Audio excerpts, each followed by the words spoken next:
Becoming an entrepreneur is a risk. Anything that you want to do, it's always a risk. No es que falten los recursos ni las oportunidades, es que faltan emprendedores que sepan jugar el juego. Very young guys on the 20s doing like they say millions in airplanes, but the reality is completely different. 90% de los emprendedores tiene un pobre conocimiento de flujo de caja, márgenes de ganancia y punto de equilibrio. You need to know that it's gonna be hard. It's gonna take years. El resultado, un fracaso total. So we provide technical assistance to anyone who's thinking about starting a business or is currently in business. Because we are a federally funded program, we don't charge for our services. El presidente Trump no inventó el SBA ni SBDC, pero sí hizo algo clave. Los enfocó agresivamente en acceso a capital, contratos y menos burocracia. Esto es Súbete al Ring Podcast. Comenzamos.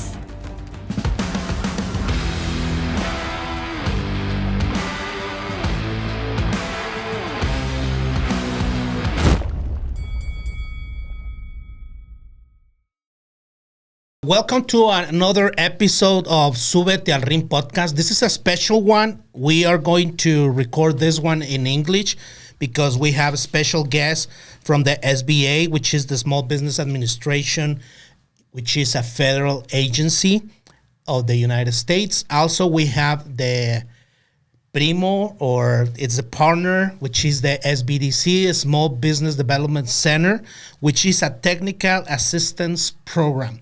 And why we are having them here? Because they have a lot of resources.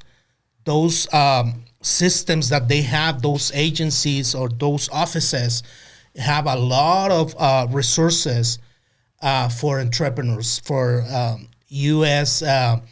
Business owners, small business owners all over the United States, not only in El Paso. They serve El Paso area, but this is, of course, a national agency and national technical assistance program, which I'm very happy. I utilize a lot. I have a great and long relationship with both of the offices, SBDC and with the SBA. I respect a lot, and that's why I was like pushing to have them here. And thank you for your time here. And so I want to welcome Audrey Marrufo.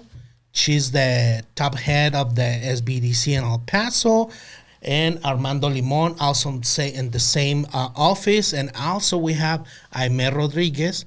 She is on the SBA locally here in El Paso. Welcome, guys. Welcome to Súbete al Ring, or Get in the Ring. Thank you, Thank you. Thank you for having us. Thank you. So I would like to start asking you guys, how long have you been serving to these institutions or to these offices here in El Paso? Aime, you go first. I've been with the SBA 26 years. Well, 26 years in May. Wow. So you know what you are doing here. More or less, yeah. We have our challenges, with regulations and the changes, learning, and every day it's new. It's a new thing. Wow. It's a new thing. You learn new things every day. Is that good or bad? It's good. Good. Okay. Good. Yes. It's good, yeah, because a good thing on that is that we as a clients, so every entrepreneur going to knock the door of your offices is considered a client for you guys, right?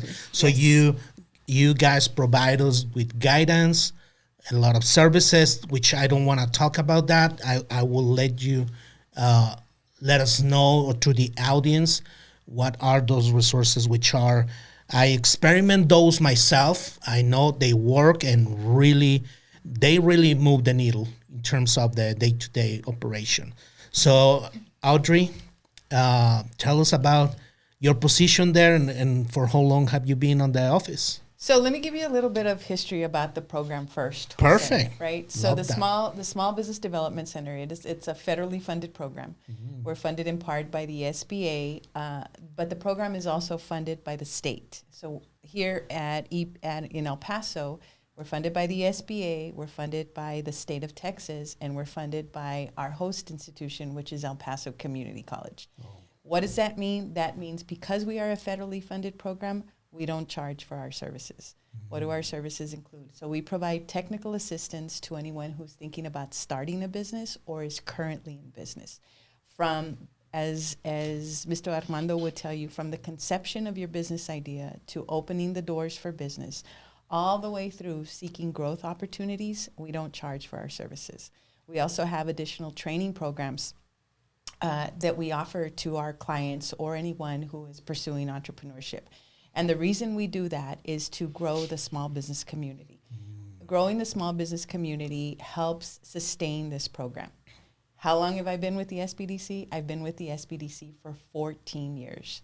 So I've been the director for 3 years. And I'm very, very fortunate to work alongside these people because working together, we're stronger together, and we help entrepreneurs like yourself succeed.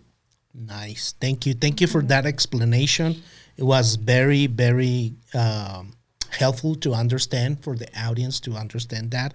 I want you also, to explain about the SBA, but first let's welcome Armando Limon. Buenas tardes. How are you, my friend? I'm doing good. Very good. So tell us a little bit about you on the office of SBDC. Well, I am considered the senior business advisor. I've been there a little bit under 15 years. Like Amy said, a few minutes ago, I really enjoy my job because no 2 days are the same. Mm-hmm. You can bring 10 clients doing the same thing, like a taqueria, taco stand, whatever. But each client is gonna have their own ideas, their own concepts. So that's really what's interesting about helping entrepreneurs. I also enjoy helping existing businesses, such as yourself. We worked on your project. Yeah. It's been a pleasure and a privilege. But just seeing either a business starting up or expanding, that's probably the most rewarding part of our job. But I would say even before we start working with clients, I think that we as a center, we take great pride in assisting clients by educating them. A lot of people will come into the center and they might have an idea or a concept of this is the way I think this business should be starting, or I believe this is the way I should be expanding my business. But when you start to talk about, permits, licenses, financing, it really is an eye-opener to a lot of entrepreneurs here in our community because, normally the responses that we get is, I didn't have an idea that I had to do this, or I never thought about that. So in essence, we become the entrepreneur's second set of eyes, if you will.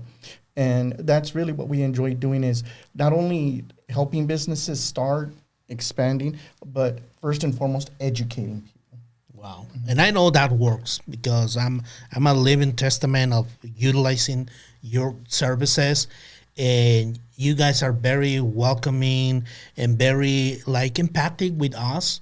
And I'm talking of my own experience, okay? Mm-hmm. It's very empathic, and you guys really listen and see how can I help you. And of course, you guys put us a lot of work to do, okay? So you help us. It's like a two-way relationship, it works very good. If you are serious about going there and really asking for resources and guidance and all that, you gotta go home or to your office and do your job and apply your job and everything. So, but I may tell us a little bit about what's the Small Business Administration. Yeah, the Small Business Administration. It's a federal agency that assists small businesses across the U.S. And we do this with the technical assistance with our research partners. We do have the Small Business Development Center. We wherever there's a local an SBA, there's an SBDC. We also have the Veterans Outreach Center. Mm-hmm. They help veterans. We don't have one here locally. We do have one in Edinburgh, and they visit us monthly to assist our veterans here who want to start a small business. We also have the Women's Center. Mm-hmm. Right now, they're getting started. They went through some changes, so they're getting with their program again. So we're working on that. So, so we assist our small businesses with that. We also have funding. SBA is well known with SBA loans. I got an SBA loan. And so all the lenders here in town do SBA loans. So then that's why we use the technical assistance so they can help them, get them ready, to go and meet with the lender. And also we have business development, and that's the contracting portion of the side of the business. Once the small business is looking for new revenues, they can start getting contracts with the federal agencies. And what do they need?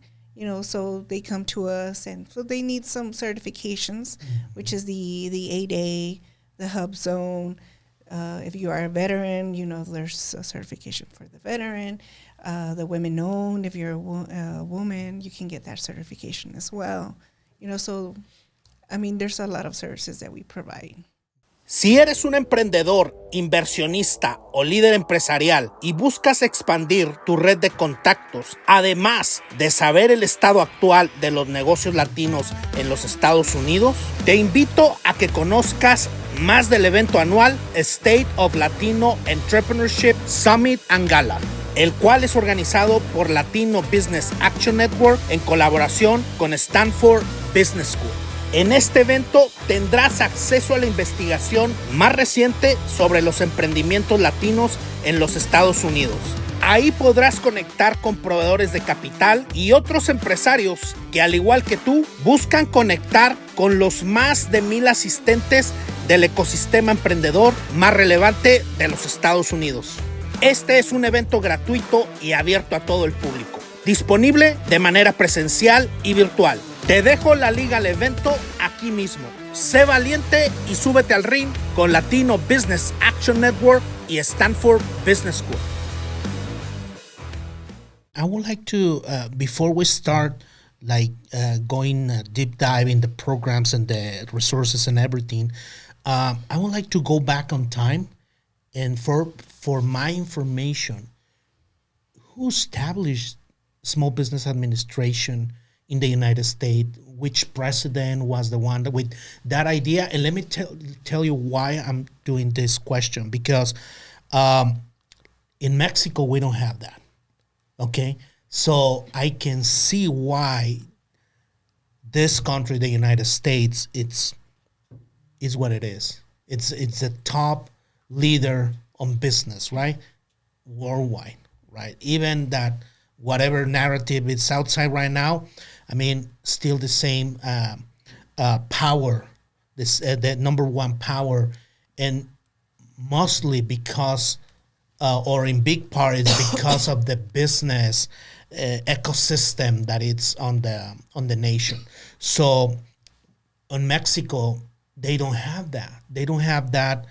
The implementation of these agencies, federal agencies, that really provide a lot of support, a lot of resources, and a lot of stuff to entrepreneurs or emprendedores, right? And here, it's a completely different game. Here, if you want to do the things correctly and you put your job and you put your efforts, the sky's the limit. I always say that in previous episodes when we discuss that with people from Mexico about what's the big difference, why Mexico is not huge in small business, and why the United States it's the biggest player in the world. And it's because of that, because someone had the vision, it was a visionary to establish this, because with that is going to strengthen the power and the economy of the country. So do you know who was the president that implemented this federal agency of the small business? So what I can tell you how the SBDC started. Okay. So the SBDC, again, it's across the United States. It was a program that was started when President Jimmy Carter was in office. Okay. It was when he was in office. And it was because of the fact that they wanted to invest in the small business. So what they're saying now is that the small businesses in the United States are the backbone of this economy. They're the ones that are creating the jobs. They're our ones that that are starting the businesses. And so we back then, and what they saw was that a lot of these small businesses were becoming big businesses. So if they could get to that level and start small, that's what that invest, and Jimmy Carter was in office when this program developed. Now, with regards to the SBA, the U.S. Small Business Administration was created by President Dwight Eisenhower in 1953. 1953. Yeah, and it's a game changer. It is. It's a game changer, to be honest, and it's the backbone of the economy, of any economy in the world, right? You gotta know that the little small businesses, we are like 45 million small businesses in the United States against like 3,000 big corporations, something like that. Mm-hmm. And so it's huge. So we are the ones that move the economy. We are very important, and I see that the country really give us the weight that we have and the privilege that we deserve by moving the economy.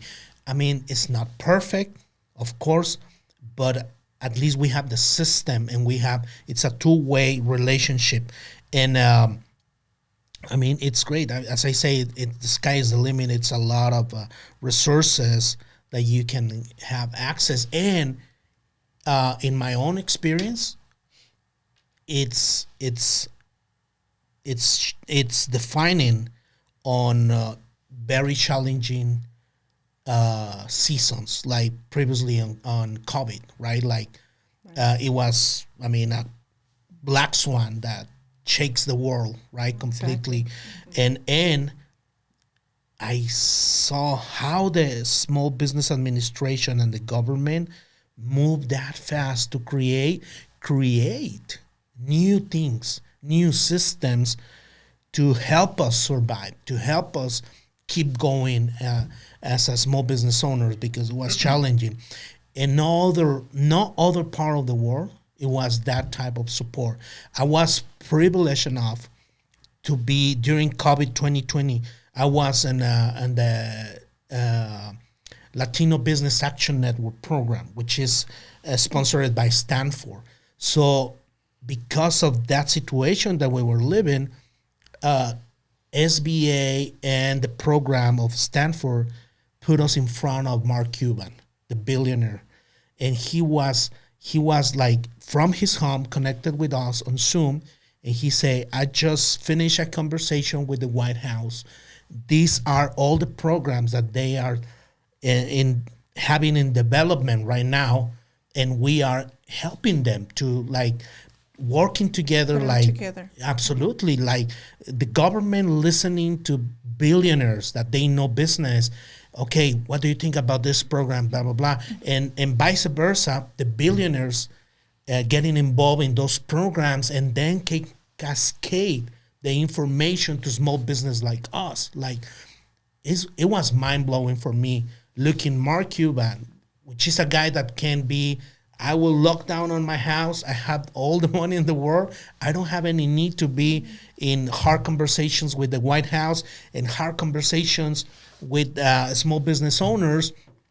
And I mean, what for, right? What for? Because they have passion. They have passion for the business. They have passion for the community. And they know how important it's the economy of how the economy of the United States depends on small businesses. Yeah. And then also the businesses feel that they're not alone because they have all these resources for them, by, getting assistance during the COVID era to, developing their business plan, getting that idea, pushed to a reality. And, that's like, I'll go back to what Armando said, that's one of the things that I enjoy working with the SBA. When they come to me and with that little idea, and they don't know where to go. You know, they think, well, coming to us, we're going to give them all the guidance. No, we have our technical assistance. And I let them know, you know, do you have a business plan? What is your idea? And they're like, no, this is what I want to do. And, okay, well, go here, and they'll help you from A to Z.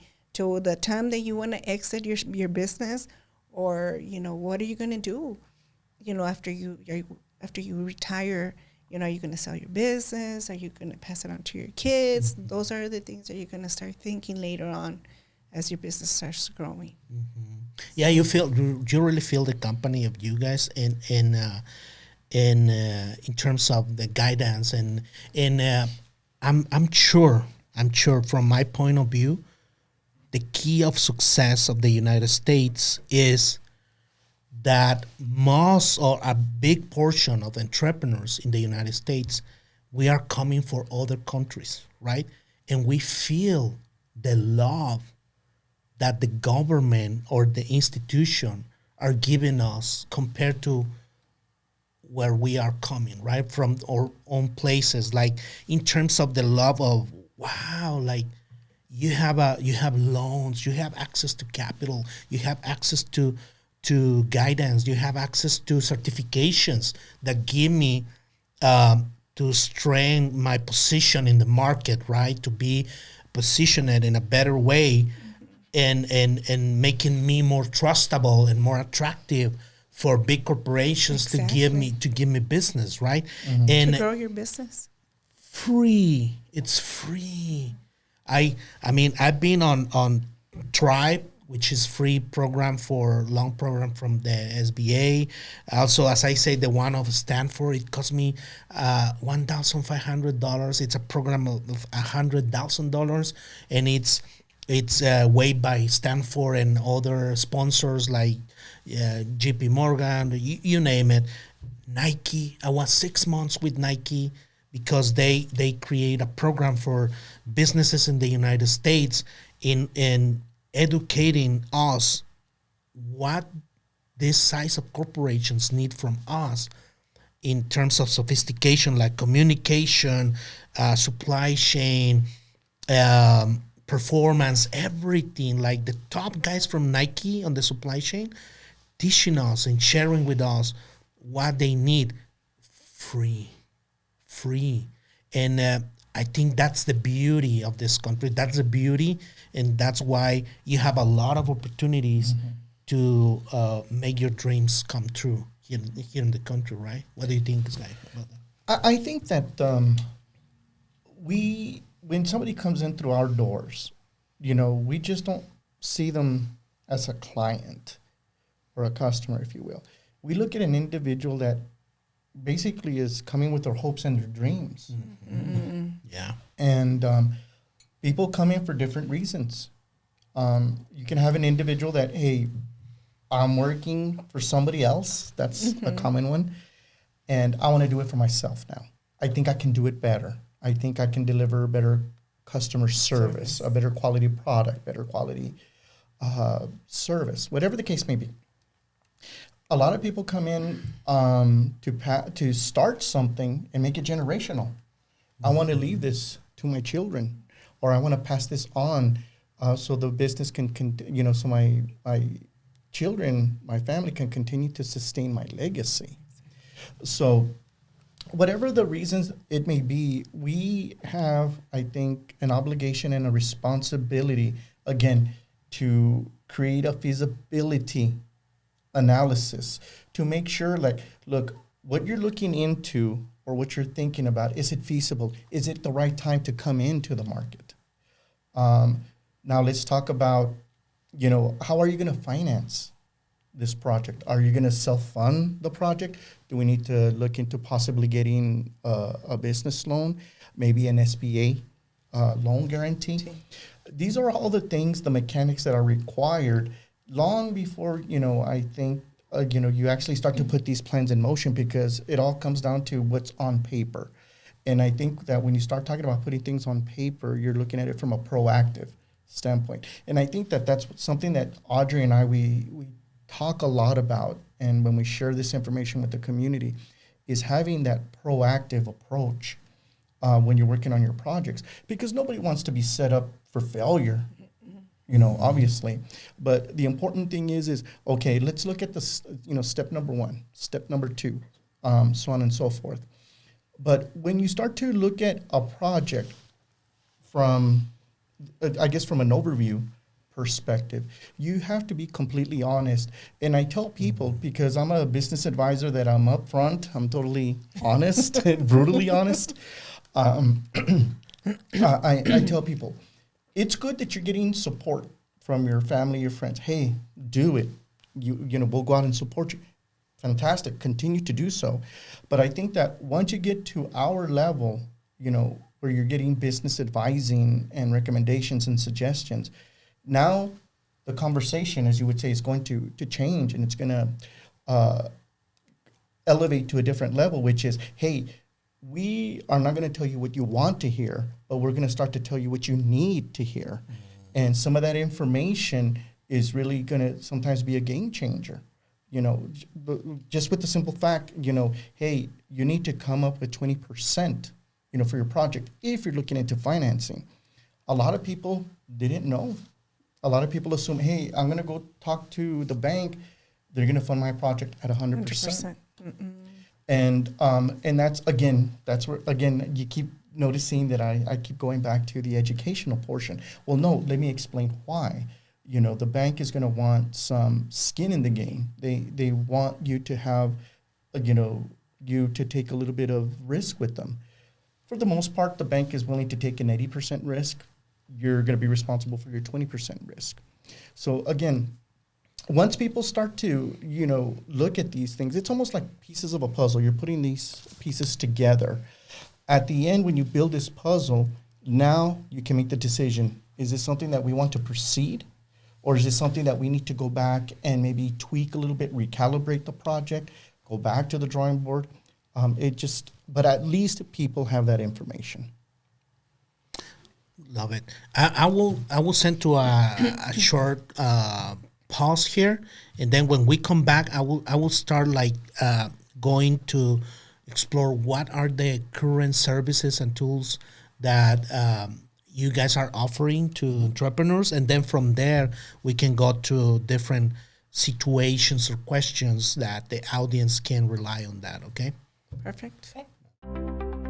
Convertimos las soluciones de empaque industrial y la logística en una experiencia ágil y sin complicaciones. Nuestro exitoso récord comprobable y compromiso de 17 años sirviendo a la industria de manufactura, retail y gobierno federal americano son la mayor garantía de satisfacción.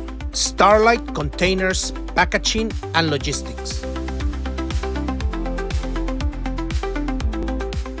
So we are back, and I would like to ask you, Audrey, about this International Trade Center that SBDC implemented in Latin America. Tell us about that. So as I explained, there's SBDCs all across the country. Mm-hmm. Each state has a lead center, but because Texas is so big, we're divided in 4.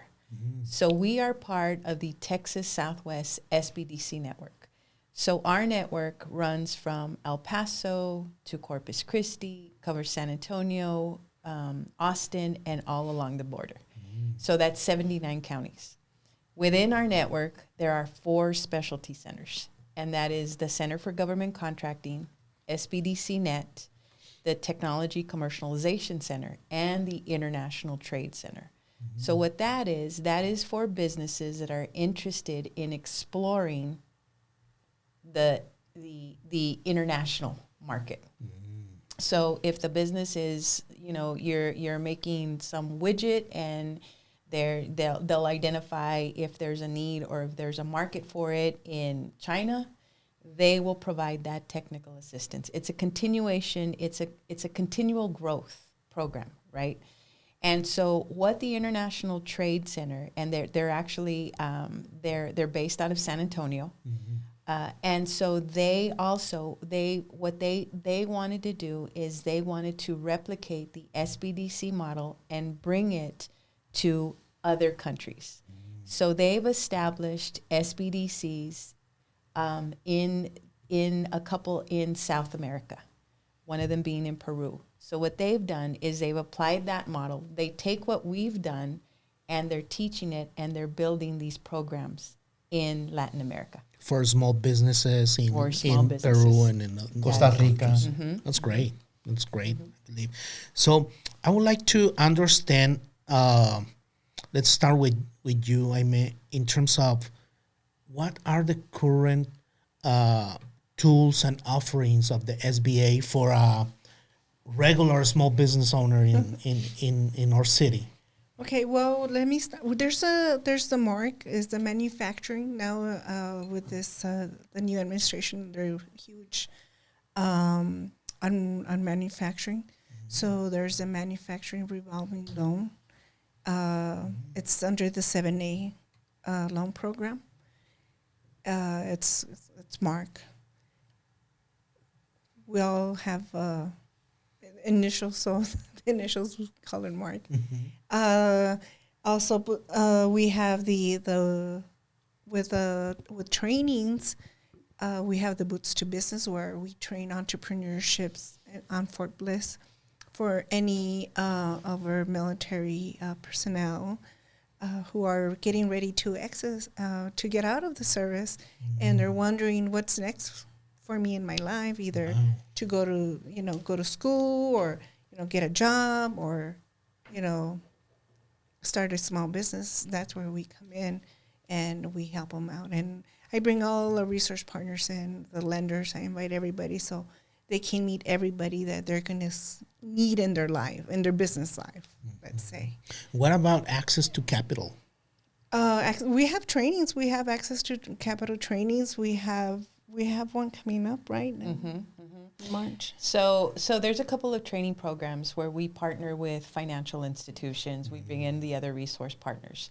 One of the training programs is understanding loan declines. So it's not just because the bank is telling you, no, we're not going to lend you money. There's a reason behind that story. There's a reason for it.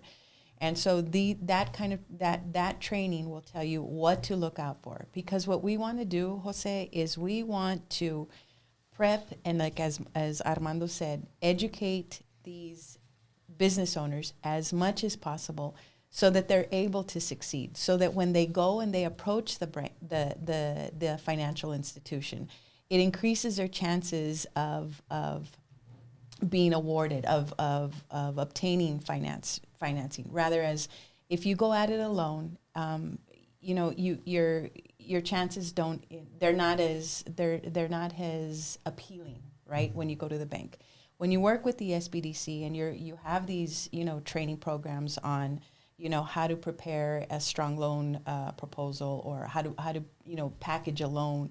We're telling, the expertise of the business advisors are telling you, all right, you're going to need X, Y, and Z. You're going to need this information. You're going to need to have financial projections. You're going to have to, you're going to need a business plan.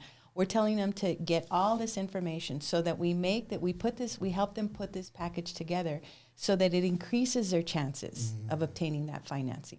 Whereas if you go at it alone, you might have forgotten this, you didn't know you needed this, you forgot to, update your business plan, so on and so forth. So access to capital, we provide training on that.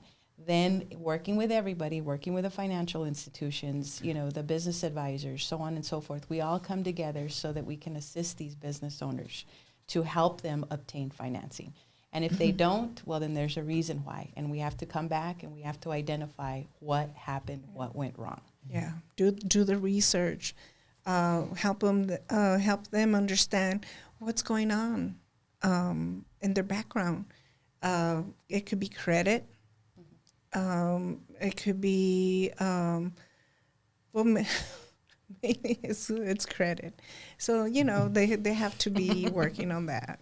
Or no money. They have no money to begin with. Yes. Yeah, no just money. the dream. Just a dream. So, because like Armando was saying, they're all going to ask skin in the game. They're going to ask 10% to 25%. Correct. And even on SBA guarantee loans, they're going to ask some skin in the game. So tell me, who is not ready to go and knock the door of your offices? Who's not ready?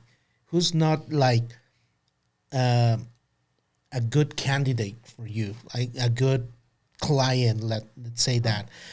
And it came to my mind because what you just say about like people that come only with a dream or something like, but they don't have anything. I mean, they didn't establish anything at all.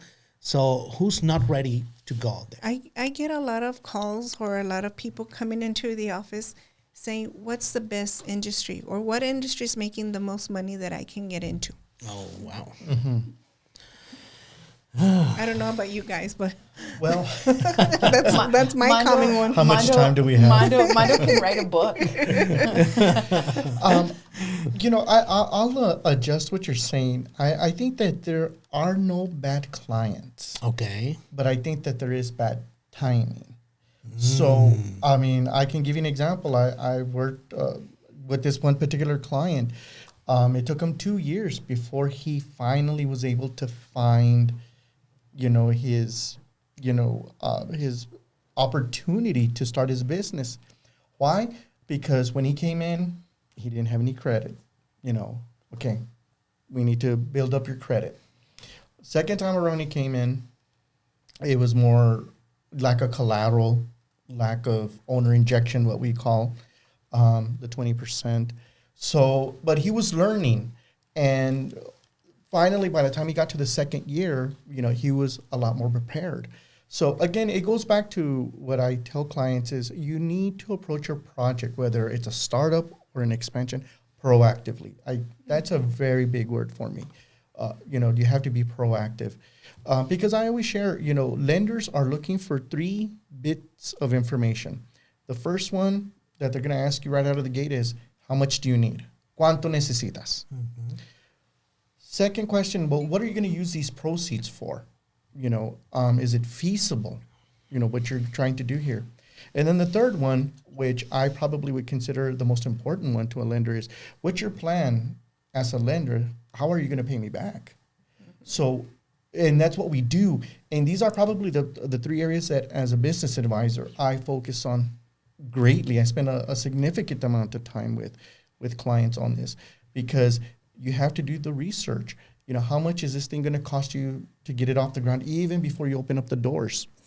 As far as the financial projections, that in itself, once you have that information, it's going to really help you knock on doors to lenders because they know that you've done your homework, they know that you've done your research. And even though I use these exact words with my clients, financial projections, they're not an exact science, but it's really important to give that lender a pretty good indication of how the business is going to be performing financially, at least for the first year. And it just comes down to that simple mathematical equation that we're so familiar with is how much income are we projecting, how much expenses are we going to be incurring, and then what's left over at the end of the day. It's that number, I believe, that's going to make or break. I've seen projects, okay, we seem to be cash flowing pretty strong here. Let's proceed. If we're barely breaking even or Dios no quiera, we're negative, we're not making it, okay, we need to go back and start to work. What can we adjust? Can they be adjusted? And yeah, I mean, I'll be honest, there have been projects that have not been able to proceed simply because of the fact that, we identified these deficiencies in this process. So, come back, we'll continue to work on this. We got to go back to the drawing board for whatever reason that may be. But the most important thing is that, you've avoided making a mistake. Because like we say, Dios no quiera, you open up the business, I can't make my rent. I can't pay my people. I can't make payroll. That's really when, the problems really start to kick in. But if you've done this from a proactive standpoint, while it's still on paper, you can avert, a huge mistake. And what's the main thing or the main topic that small businesses go and ask on help with you guys? What's the main topic? Like, they mainly go because they want money, or they mainly go because they wanna know how to structure a business model, or they go because they want a certification? What's the main thing here? At our office, mainly because they're already in the rear ends in their business, and they need a loan. Wow. They need a loan now, and that's when it's Yesterday. too late, right? Yeah. That's when it's too late.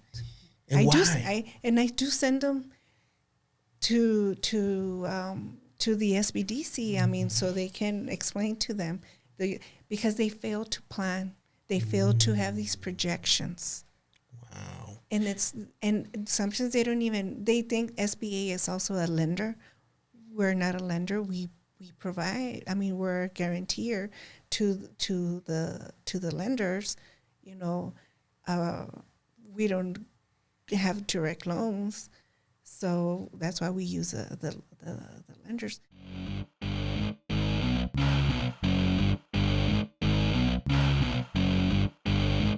Hola, si quieres seguir aprendiendo y quieres subirte al ring, te dejo la información sobre mi libro de negocios, Súbete al Ring, una guía para el emprendedor de la vida real. Continuamos. So in terms of that, like going for money, they lack a plan. So what's the majority of users or clients that you guys have? It's Latinos or any race? It varies in Yeah? our office. Yeah. Okay. So it's from... Yeah, I mean, we're, here. It was minorities. Yeah, I mean, here in El Paso, I mean, we're a predominantly Hispanic community. So, I mean, we'll help anybody. But yeah, the majority of our clients that come in, Latinos, we do have a strong military presence. So, we have the privilege of assisting, people like Amy had mentioned that are transitioning out of the military to help them start their respective businesses. And one thing that I should point out is a lot of these guys, they're probably planning on going home to other parts of the country. But we're always happy and flattered to assist them, while they're here, because we want to make sure that they're well prepared, they're well educated. So when they start going back home to different parts of the country, well, where did you learn about, your financial projections and this? Oh, I learned it at the in the El Paso region. So we're always happy to assist, doing that. Yes. Going back to what I was saying, so when they come and they think that SBA is the lending facility, they're like, you don't lend money? I'm like, no. Do you guys have a business plan? No. What is that? And I was like, okay, this is where that's what they're failing, because they're not, because in your business plan you have your projections. You need to have them. They need to plan at least 3 years on their projections. So, I mean, I send them to my technical assistants, set up an appointment, and then let them know that you guys came to SBA, and we refer them to you guys. Yeah, and it's challenging because, I mean, me being on the side of the small business or your clients, I mean, let's be realistic, and a lot of the big majority of small business owners, we don't have that, let's say, discipline to have in place, like, oh, my projections and my business plan and all that. It's more like starting the business, and if we are fortunate enough, the business model works and blah blah blah. So you start growing and having employees and all that. So you say, I don't need that, right? But then suddenly you need it. Suddenly you need support for expansion, or you need capital. You need that, and then is when you guys come aboard and say, hey, well, we need your financials. We need your to make projections to be more sophisticated and increase the percentage of opportunity to obtain funding from banks or whatever institutions that they might give you money or give you some resources? So it's been proven, Jose, that businesses that utilize the services such as the SBDC, they increase their chances of sustainability because they have that guidance, because they're going to hit challenges, they're going to hit those brick walls. Working with the SBDC, you see that brick wall. You know that it's ahead. You know how to prepare for it. When you go at it alone, you're going to hit it, you're going to fall, and then what? Oh, hey, it's a chance of, planning and being prepared. And so they have to plan, right? And so when you know this, going into business, first and foremost, you have to plan. You have to plan when you're going to start. You're going to have to plan for those steps you're going to take. You're going to have to plan for long term, because your business is going to keep evolving, and like Armando said, the second set of eyes is going to help you see that hurdle, that bump, that brick wall that's ahead. So working with that increases your chances of working with a resource partner increases your chances of sustainability. And how you guys adapt, let's say the current challenge times that we are living right now in the economy, and it's a lot of competition, it's a lot of things going on in the world, right? And that impacts the day-to-day on the street, on the businesses.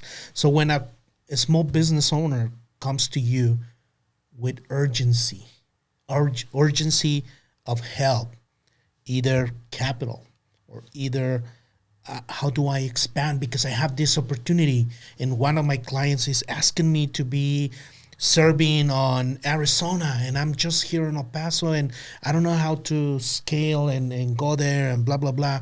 So how do you guys put yourself in the same urgency channel to help those guys and make a good team with them? I think that what you need to do, what we do, is we have to have a systematic approach. And with that being said, it has to be realistic. Okay. So yes, it happens all the time. Hey, I needed like Amy was saying, I need a loan yesterday. Again, we have to go back and say, okay, well, what's going on? Where do you need to be? What are going to be the vehicles? What are going to be the resources to help you to get to where you need to be? Now, the downside to it is now we need to start attaching timelines. And I think that's something that a lot of people just realistically don't like. People don't like these timelines because, well, how much time is it going to take for me to go work with the bank? And my response is always, I will work as fast as you want to work. So the sooner that you can get your numbers to me, we can review them, sit down, look at them, analyze them. Okay, next step, how we coming along on the business plan, putting it together, constructing it, But, that's where people, I think, start to realize, okay, I may be a little bit in over my head because I wanted to get this done in a month. Come to find out, I need to research. I need to look into my competitors. I need to look into what the current state of the market of my competitors is. So now they start to see, okay, this is what they're talking about. So what you thought could be done in a month, now we're looking into, a couple of months. But again, it seems like at face value, it's a drawback, but in reality, it's a systematic approach that's well thought of, well calculated. And when you have resources like ourselves get involved, imagine your math is being double checked. Your business plan is being double checked. I always tell my clients, whatever you're going to be turning into the lender, I'll be the last person to touch it because I know what they're looking for. I know what they're expecting.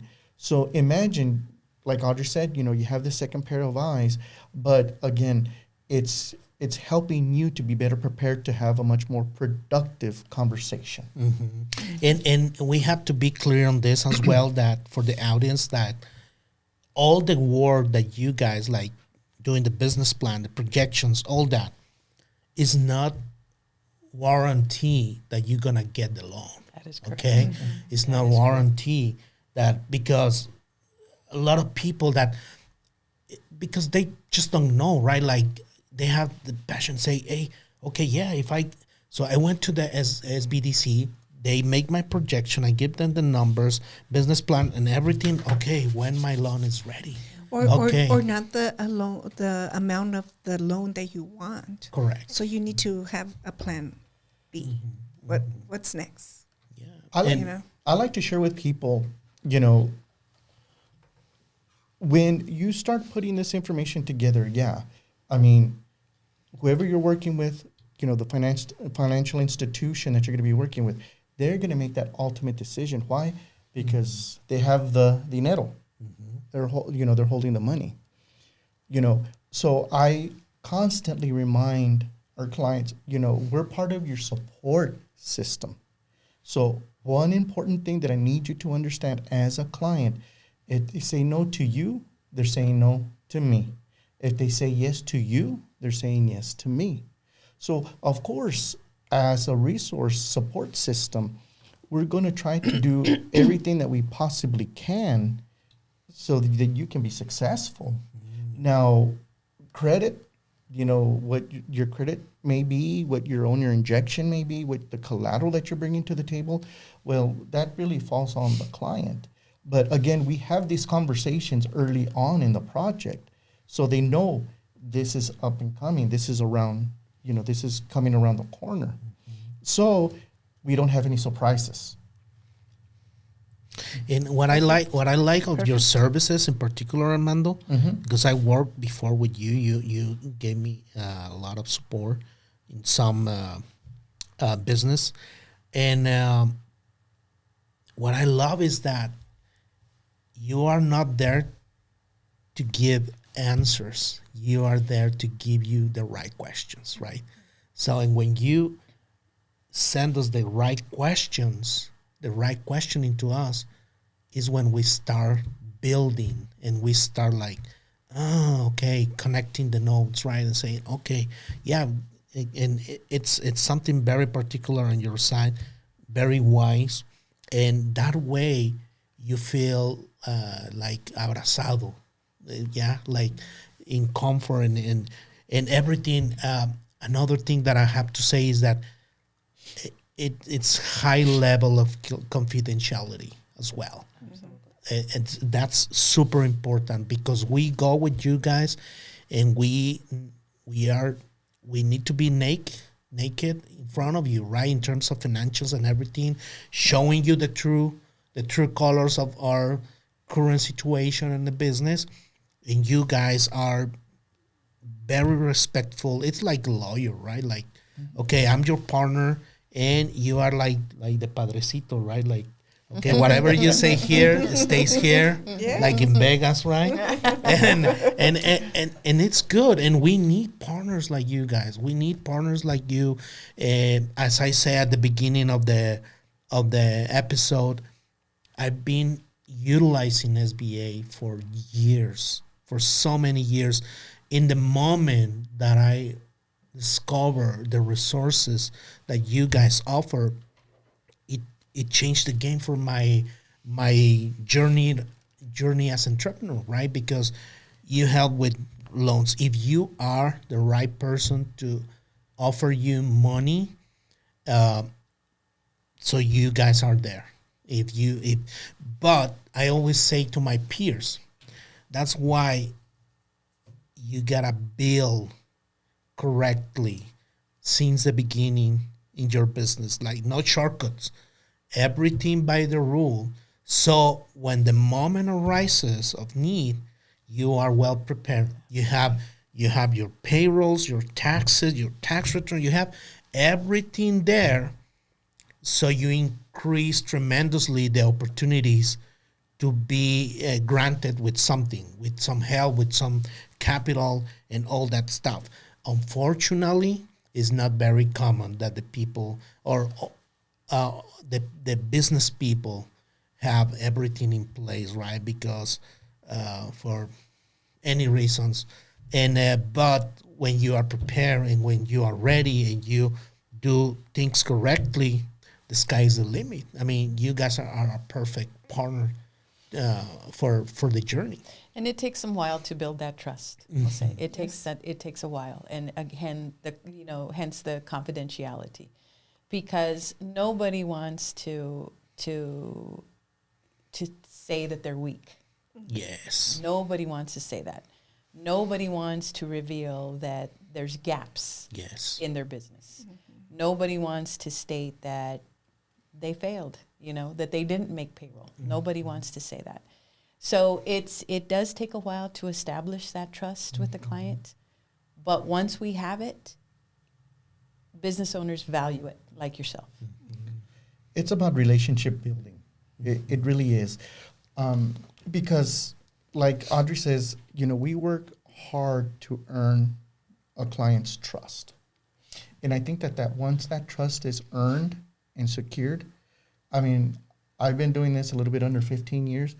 Up to this day, I still have clients that I've worked with 10, 12 years ago. Mm. I have clients that will not make any moves unless they call me. And to me, that's a very humbling experience. Mm-hmm. Armando, I'm thinking about doing this. Or Armando, I'm thinking about doing that. What do you think? ¿Qué piensas? ¿Qué consejos me das? Yes. That kind of thing. And when you start to have these conversations with clients, that you've earned their trust, and really they're putting the next step or their next move of their business progression. Salud. Bless you. Thank you. In your hands. Mm-hmm. So of course we're going to absolutely do everything that we possibly can so your next step is solid and it's going to be productive. Este episodio es patrocinado por la metodología Scholar, la metodología comprobada que amplía tus capacidades de hacer negocios en esta nueva era. Aprende estrategia, comunicación, liderazgo, propósito y cómo establecer relaciones de negocios en este nuevo mercado. Esta metodología cuenta con el reconocimiento del ícono mundial de los negocios Joe Foster, fundador de la marca global Reebok. Escanea el código QR para ir directo a la clase. Invierte en tu presente para trascender en el futuro. Continuamos. Tell me a good success story. Tell me a good one. It was a client of ours that started back in 2014. Mm. Came to the SBDC because he wanted to open a coffee shop here in El Paso. Okay. He started working with one of our seasoned veteran business advisors at the time, very knowledgeable. And so they went through the whole identifying what he needed, what he was going to do to start. And it didn't work out for him. Okay. It didn't work out for him. So he pursued entrepreneurship. He pursued that path. He was determined to become a business owner. He looked into franchising. He opened up a franchise that wasn't here in El Paso back in 2016. Fast forward to now, he's got 8 of those franchises here, 3 additional, and then 1 more. Been so successful, is very appreciative of the guidance that he received from the SBDC. He's now established his footprint of that franchise and taking over the market in San Antonio and Houston. Wow. And it's on the coffee?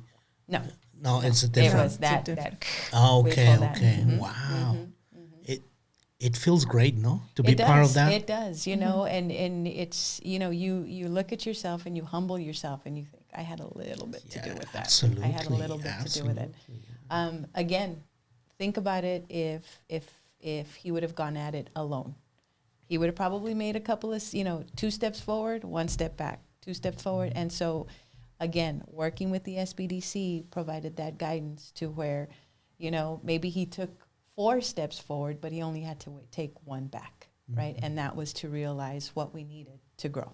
Yeah, and also what I love on with you guys is that you guys have a lot of resources in terms of like let's say for a loan, a business loan. Okay, it's not that you apply with that institution and I'm sorry, I cannot do that, and okay, game over. No, it's that you guys, you recommend several institutions like, hey, okay, so it was a no with these guys, okay, but let's fix this, let's prepare better, and in 2 weeks, go for those 2 institutions or go to these other resources available, and you guys really go giving us the guidance to be until we achieve what the goal that we need, right? Maybe it's not the right time, but so after that you say, okay, let's get ready.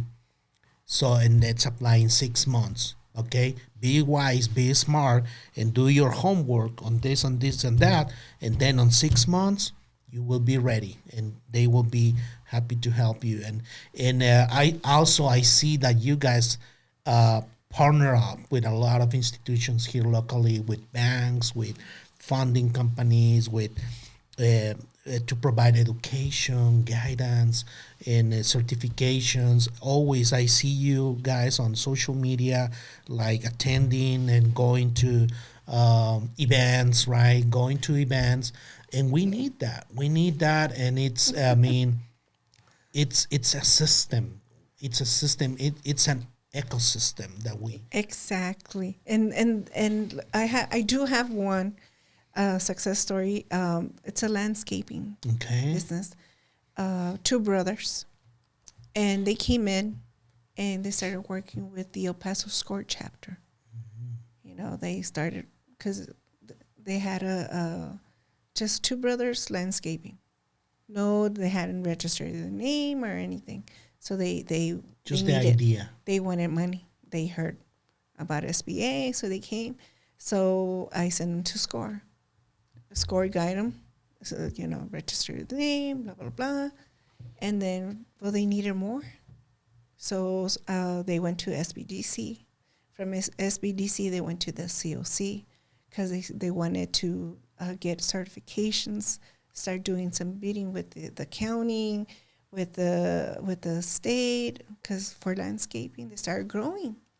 And then they went back to SBDC to update their business plan, and then they got their loan, and then they started doing government contracting with, federal government. They got into the 8A program, and they started growing their business. And for me, that was because I was the one in the front, and I was the one who started talking to them, and I was the one who referred them. And when I was working in the 8A program, and that's where I saw them in the list. I was like, oh, I remember them. I was like, wow. Wow, a success story. And explain to the audience what's SCORE. The El Paso SCORE, it's a group of people, volunteers. They volunteer their time to guide. They either been in business or they worked in their experience, people that know the ecosystem. Like mentoring. Mentoring. Mm-hmm. It's a mentor program for SBA. What's what I was going to say? So it's an ecosystem. That's how it works. You know, you can come to me, I can ask you questions, and then wherever you're, the stage of where you are, just a dream, then, you know, I'll know where to send you. If you're already steps ahead, then, you know, I'll send them to the Small Business Development Center, you know, so they can guide them and start growing and, you know, move on with their business. No, I love to see that.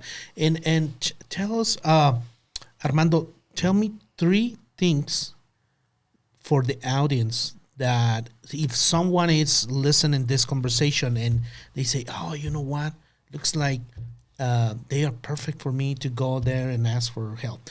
Tell me 3 things that they must bring to the table in order to have better chances to be helped by you guys. I think just come to us, I think is the first step. Just come to our doors. Okay. And we will take it from there.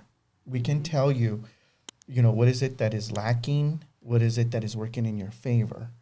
Because again, you know, as we said earlier in our conversation, you know, we're a federally funded program, so we can't really be out there promoting because any type of funding that we get, it has to be used on working with the client directly. So I would think as simple and as it sounds, just reach out to us. I think that's the first thing, because you need to know and understand that we're there, we do exist, and we will try everything that we can to help you. I would encourage your listeners, subscribers, give us a call to become a client at our center. It's at no cost. It doesn't cost you anything.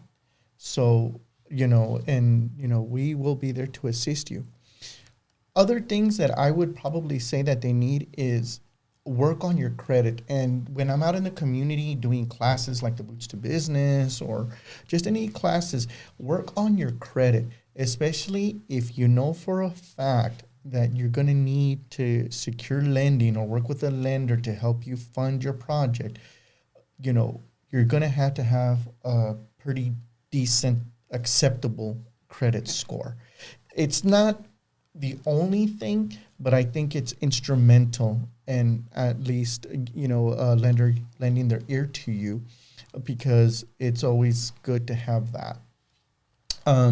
I think that you need to truly understand your project. It's just not about, hey, I don't want to work 8 to 5 anymore. Because as we all know, when you become your own business, you're no longer answering to one individual. You're answering to everybody that comes in through your doors. Mm-hmm. That's something that's very important.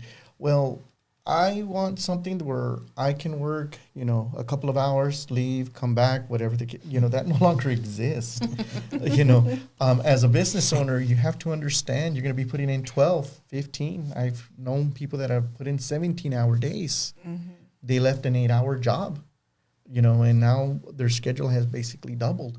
So I think that they truly need to understand what they're going to, get involved with here. I mean, I've had parents of young children, that wanted to start a party hall. What's the problem there? Well, you're going to be working Friday nights, Saturday nights. Mm-hmm. Well, the kids, they still want to go to Peter Piper, or they still want to go to birthday parties or soccer games, whatever the case may be. But now the family, has a business to run. So looking at all these things, when you put it all together, you need to really have a true understanding of what am I going to get involved with here? Is it something that I can handle? Is it something that I'm going to have family support? Mm-hmm. Things like that. Is my spouse open to it? That's, all these are good indicators as far as to take into consideration. And what can we do together in order to create more awareness of that? Because that's critical. Mm-hmm. What he was just saying is critical to the audience to understand that before going there asking for money or asking for help or guidance or blah, blah, blah, firstly, you need to understand what's entrepreneurship, what it takes, what's the risk you're going to take, how are you going to risk your family, your savings, your health, right? Yes. But I believe we don't understand that. No. We don't understand that. Speak, if you're married, speak to the spouse. Sure. Because it's another marriage. Mm-hmm. 90 hours working a week and receiving less than your check as an employee, and all those challenges, I believe it's critical for our communities to understand before knocking the door with you guys. Because if not, you will see a lot of very bad stories. But it's about explaining that to them. Mm. So do they have an idea? Do we have individuals that walk through our doors that have that business idea, mm-hmm. but they don't know that the homework that it's going to take, the research, the time, mm-hmm. the planning, they don't know that. So it's when you have, it's like somebody, it's like when you tell your kids, don't touch that. Uh-huh. And they're going to do something anyway, but they hear it from somebody else and they're going to do it, right? Yeah. So hearing that from somebody else, from somebody that has that expertise, from somebody that has that experience, it's you're gonna listen. You're gonna listen because even though your wife told you, don't do it, Jose, you're gonna still do it. But if Armando told you, it's like, pues me dijo Armando, right? He knows. I always share with people, becoming an entrepreneur is a risk. I mean, anything that you want to do, it's always a risk. But when you come and work with us, now what we're going to do is we're going to help you take a calculated risk. And the key word there being calculated. Because of the fact that, what we try to do is we try to minimize that risk. Again, going back in the form of, making sure that your financial projections are in order, that you have a good, strong business plan, whether you're starting up or expanding. But, and that's really something that we focus on tremendously, is on that calculated risk. Because if you don't get the assistance that, we bring to the table, the risk is this much. But once we start to work together and we become part of your support system, then hopefully our objective here is to minimize that risk. Something that maybe an individual is not aware of, but, we see projects from different angles. We've seen pretty much everything at this point in time, haven't we?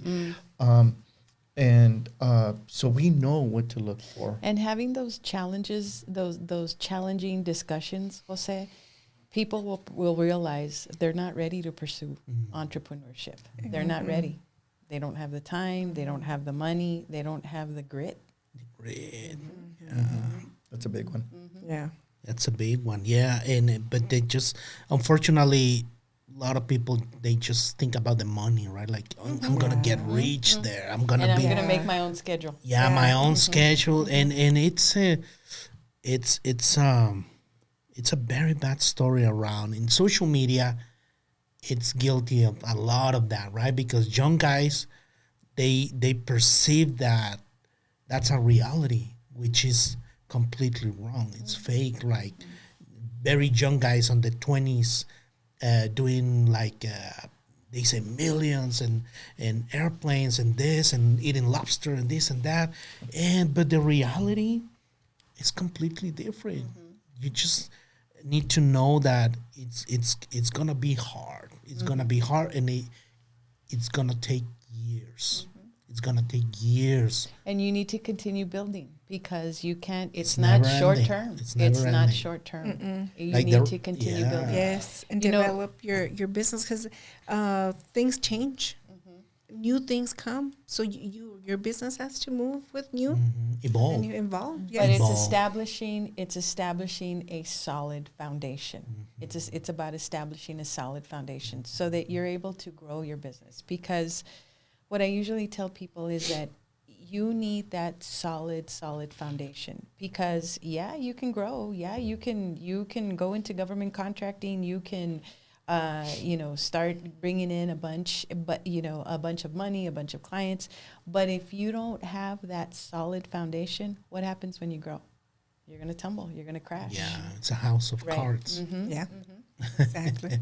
And before we finalize, I would love to please tell the audience where to reach out to you guys. What's your address, our social media, websites? For our main number for the local district office for SBA is 915-834-4600. And our address is 211 North Florence, Suite 201. We're located downtown. The beautiful downtown of El Paso. Yeah, so that's where we're located. Love it. And please be cautious. There's only 3 of us in the office, so we're very busy.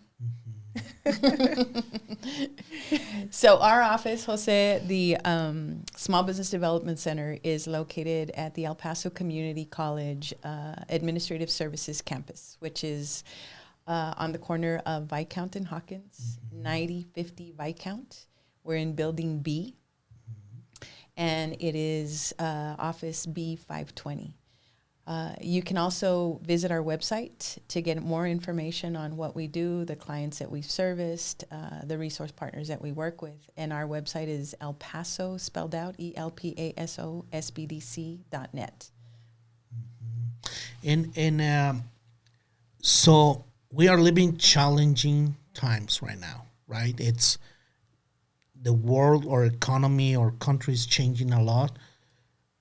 What we as a small business owners and you guys as a federal government employees providing us with a lot of support and we becoming a team, what can we expect for the coming years in terms of opportunities? How can we prepare ourselves better to thrive and survive on this? And not just survive, I don't like that word. I think it's times like the ones that we are currently living, it brings a lot of opportunities. It brings a lot of opportunities by partnering up with the right institutions, with the right people.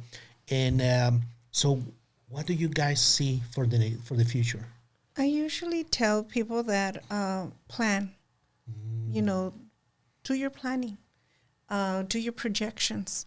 Also, if you build your relationship with your business advisor, make sure they understand your business, your lender, make sure they understand the business that you're into, your attorney, your accountant, make sure they understand the type of business that you're in. Mm-hmm.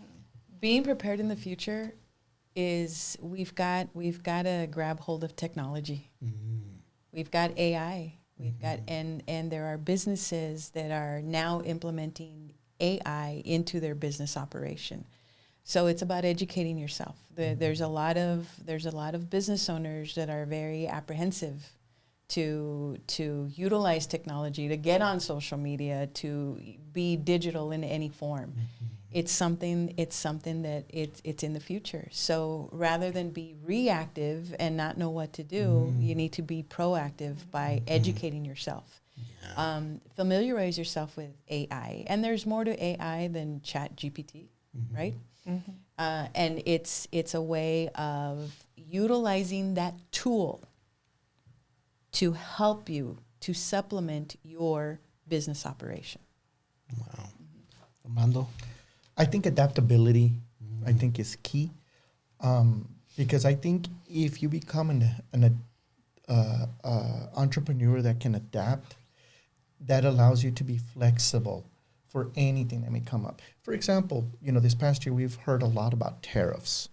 That's probably one of the most frequent questions that I would get. A lot of clients would, I need to work with clients because the tariffs topic was big this past year. And again, you have to adapt to what the current market conditions are going to be. I would also recommend to anybody that is in business or is thinking about going into business, pay attention to, the market. How is it reacting? Your particular industry. How are your competitors doing? Are they doing good? Are they successful, or are they barely getting by, or are they shutting down? Because unfortunately, that's especially in our community. Look what we've been talking about since the holidays. This business closed, that business closed. Whatever the case may be.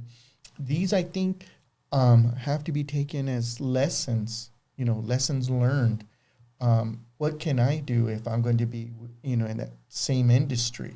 How can I remain competitive in that particular arena that I want to go ahead and try to be, successful at? Absolutely, yeah. So I want to thank you guys for being here. It was very helpful. I know it's a lot of value. Will be a lot of value in this episode for the audience and people listening that they don't even know about what's SBA or what's SBDC. And I know we have national reach, so there is offices all over the country of SBDC and SBA. Me as a business owner, I can advise you guys, go and knock the door. They are a great partner. They always have great people in the front desk and in the office servicing, and just they are kind of short of staff right now, but they really do their best to serve, and we gotta be patient and let's do our job previously. Let's prepare. Let's plan. Let's get educated. And there is a lot of resources online. I mean, so to sharpen the pen. And once we go with you guys, I mean, being ready and increase our possibilities to get capital or get any certification, but it works. Your success is our success. Absolutely. Exactly. No, yeah, and I really believe on that. I test myself, the system, and it works. And I want to thank you. That's why I have so much interest in doing this. So my peers and the audience, they hear about this, and people that is listening in other countries like Mexico, Spain, and South America, so they can see what we are doing here in the United States and try to replicate over there. Try to replicate, look for resources, learn. There's a lot of, as I say, a lot of information online to be ready. And so, yeah, let's do our job and let's partner up. And I want to thank you for that. And I want to invite Aimee to knock the door. Or before we leave, something else that you want to add? You will be the one. Ding, ding. There you go. 3 bells. Thank you, Jose. Thank you for having us. Thank you for Yes. helping us increase awareness of the Yes. program and the Yes. resources available. I'm happy to help. I'm happy Muchas to help. gracias. Thank you. Thank you. Yeah. Thank you. Thank you. Let's go. So thank you for to the audience for giving us the privilege of the attention and the privilege, and please subscribe. That helps us a lot. That helps us a lot to keep going. And I promise you that every episode we are trying to do it better and better, and to bring a lot of value with conversations like this one for our communities and the business environment. And thank you for the privilege to be here. Thank you for Thank having you. us. Thank you for Thank having you. us, Jose.